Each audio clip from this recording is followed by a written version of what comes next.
Well, Dr. Anthony Fauci, the public face of the government's response of the coronavirus pandemic, was in the hot seat today. He defended his actions to a House panel for the first time in nearly 2 years, and it was not without fireworks. Capitol Hill correspondent Erik Rosales joins us now with more. Erik. That is correct, Tracy. Lots of fireworks. The GOP-led House subcommittee investigating the origins of the COVID-19 pandemic grilled the doctor on a variety of issues. They said that they're still waiting for his private emails and cell phone records related to the Wuhan Institute. GOP lawmakers say that there's evidence, and it's clear that Dr. Fauci and others tried to evade public transparency.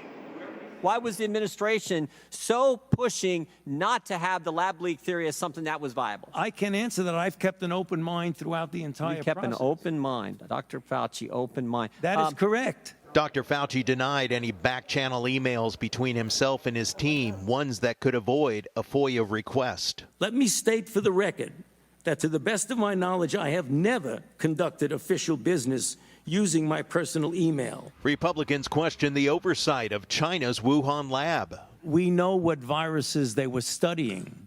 How? How do you know? You never went there. I'm telling you that the NIH funded research on these viruses. If someone else somewhere in China was doing something else, well, and that's the problem, because NIH didn't go there. Others brought up why he didn't question the mandatory 6 feet distancing guidelines implemented by the CDC. You know, when you talk about misinformation, I think that you have to be careful. It's not disinformation. It was information that ultimately proved, when you put the aerosolization in, that it was not an effective rule to have 6 feet of distancing. Prior to the hearing, Democrats held a presser defending Dr. Fauci's actions. He did not fund research to create the COVID-19 pandemic. He did not lie to Congress about gain-of-function research in Wuhan, and he did not organize a lab leak suppression campaign to cover his tracks. These are outrageous concoctions,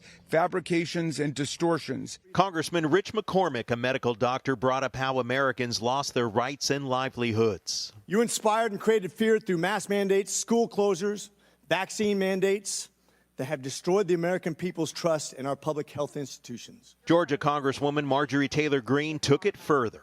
You know that what this committee should be doing? We should be recommending you to be prosecuted. We should be writing a criminal referral because you should be prosecuted for crimes against humanity. You belong in prison, Dr. Fauci.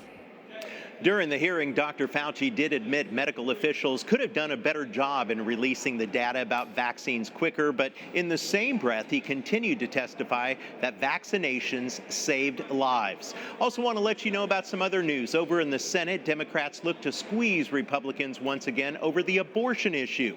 Majority Leader Chuck Schumer on the floor today said that he does plan to have a vote on the Right to Contraception Act on Wednesday. Also, Democratic Congresswoman Sheila Jackson Lee of Texas announced that she's battling pancreatic cancer.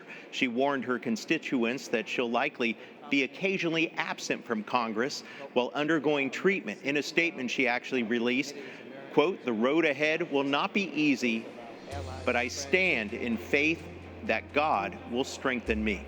She is 74 years old and has been a representative of Texas' 18th Congressional District for some 30 years. At the Capitol, Erik Rosales, EWTN News Nightly.